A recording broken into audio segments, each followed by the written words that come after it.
So guys, ito yung sa part ng Redemptorist Church. So ang ganda niyan, si Mama Mary at saka fountain. May fountain. Pero tinatawag yata nila ito na wishing well. So ang ganda ng pagkakakonstruct ng so yan, may bridge pa. Diba? Yan. So yan, may mga barya din yan. Makikita nyo. Pero sa ating barya. Yan. Nakita nyo yung mga barya. So, hindi ko lang isda. Wala si isda. Sa kabila siguro meron. So far, ayan. Mama Mary. Hindi na lang lagi sa klol.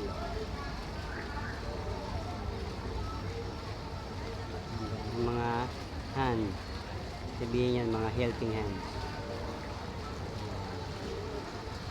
Alright guys, thank you for watching.